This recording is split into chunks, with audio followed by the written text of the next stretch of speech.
When Justin Gaethje made it to the UFC, most fight fans were not expecting his tenure to last very long. Too reckless, they said. He doesn't have any defense, they said. And certainly, the 10 minutes of bloody war he shared with Michael Johnson in his promotional debut didn't do much to change their tune. When Gaethje went on to lose his next 2 UFC bouts by TKO, it seemed that maybe the doubters were right. But they weren't. Now the highlight is back on a 2-fight winning streak, and this Saturday, he'll have a good chance to make Donald Cerrone into number 3.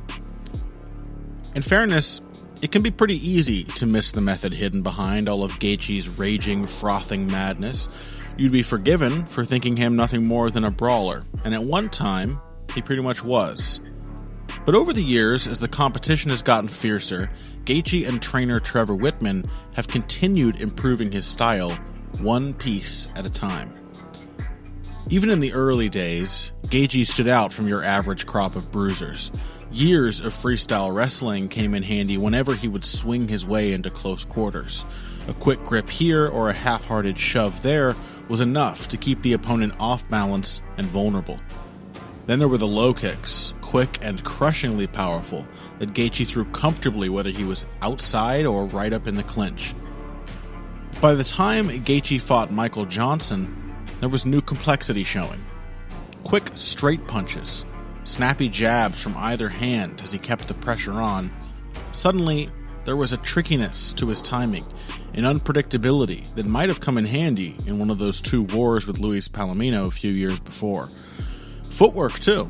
Gaethje kept himself firmly in front of Johnson whenever possible, shuffling side to side to stay between him and the center of the cage as he pecked and chopped away. By the time Gaethje fought Edson Barboza just this year, all of these techniques were fitting together like never before. Few expected a college wrestler with bricks in his hands and head to challenge Barboza's famous kicking game, but Gaethje did so from the jump, making Edson miss more and more as the fight carried on and greedily eating up space every time he took a step back. Most impressive, though, was the defense. Instead of bullying headlong into the clinch as he had in the past, Gaethje teased and feinted his way forward. Instead of trading blow for blow, he made Barboza punch with his pressure.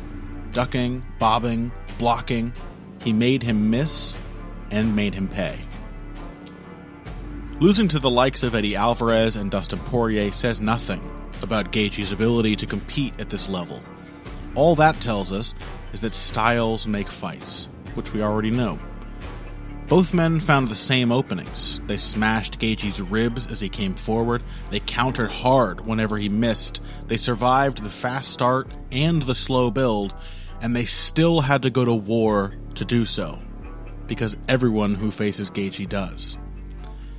Given an opponent more susceptible to his style, a James Vick, for example, or an Edson Barboza, or even perhaps a Donald Cerrone, Justin Gaethje is as dangerous as he's ever been. More so, if the combined 4 minutes it took to finish the last 2 is any indication.